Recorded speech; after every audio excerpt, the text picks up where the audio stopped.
bir daha gelecektir. O da bizim kim olduğumuzu merak ediyordur. Pazara giren herkes takip edilmeli. Kimin ne adım attığından haberimiz olacak. Çok para kazanan, durup dururken ticari faaliyet gösteren, cenk etme kabiliyeti olan herkesi yakından takip edeceksiniz. Müslümanları bana bırakın. Diğer milletler de bende. Burada özellikle Tristan'ı yem olarak kullanacağız. Mutlaka onu yakalamaya geleceklerdir. Elimizde sadece bir isim var. Vaftizci Yahya. Evvela o köle tacirini ele geçirmeliyiz. O bizi ona ulaştıracaktır. Bunun için Dumrul'u görevlendiresin Turgut Alp. Eyvallah beyim. Lakin Tristan'ı da yem olarak kullanıp bizi tuzağa çekmek isteyebilirler. Turgut kardeşe bak hele. Kafası zehir gibi mübarek. Maşallah kardeşime. Maşallah.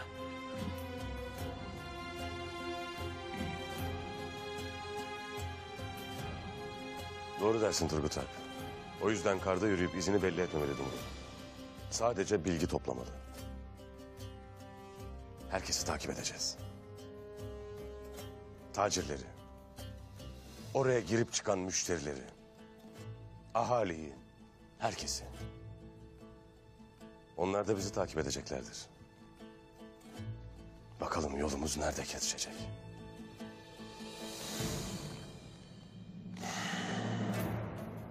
Şimdi kilimleri yükleyip yola koyulmanın vaktidir.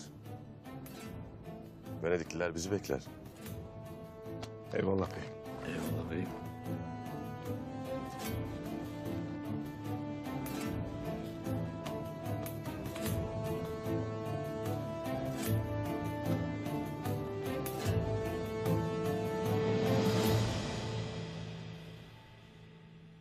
Beyim, maazallah kilimleri satamazsak ahalinin umutları kırılacaktır beyim.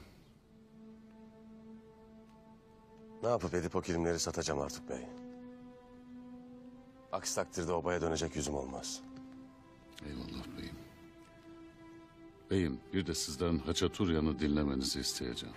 Hayrola? O bize Allah'ın bir lütfu olabilir. Gelsin o vakit.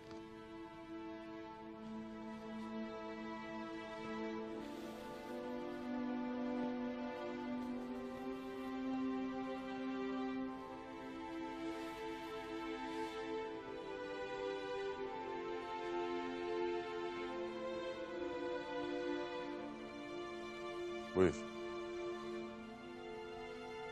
Seni dinlerim. Ertuğrul Bey'im. Daha önce de dediğim gibi bana yaptığın iyiliğin altında kalmam. Artuk Bey'ime anlattım.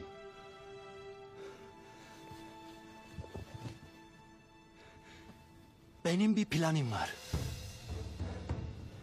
Bir dere.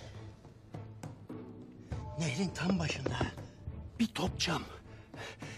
Nehrin içinde Oski. Altın kaynar. Eğer Ertuğrul Bey'im bana gerekli aleti edavatı sağlarsan ben o altını çıkartırım. Nedir sana gereken? Uzun uçlar. Ondan sonra balyoz deleceğiz dahi. Elek. İyi o vakit. İhtiyaçları neyse pazardan alalım.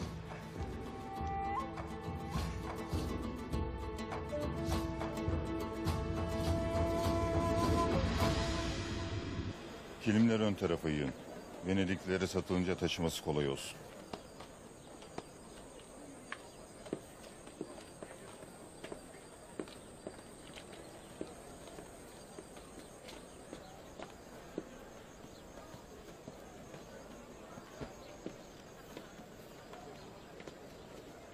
Sen de.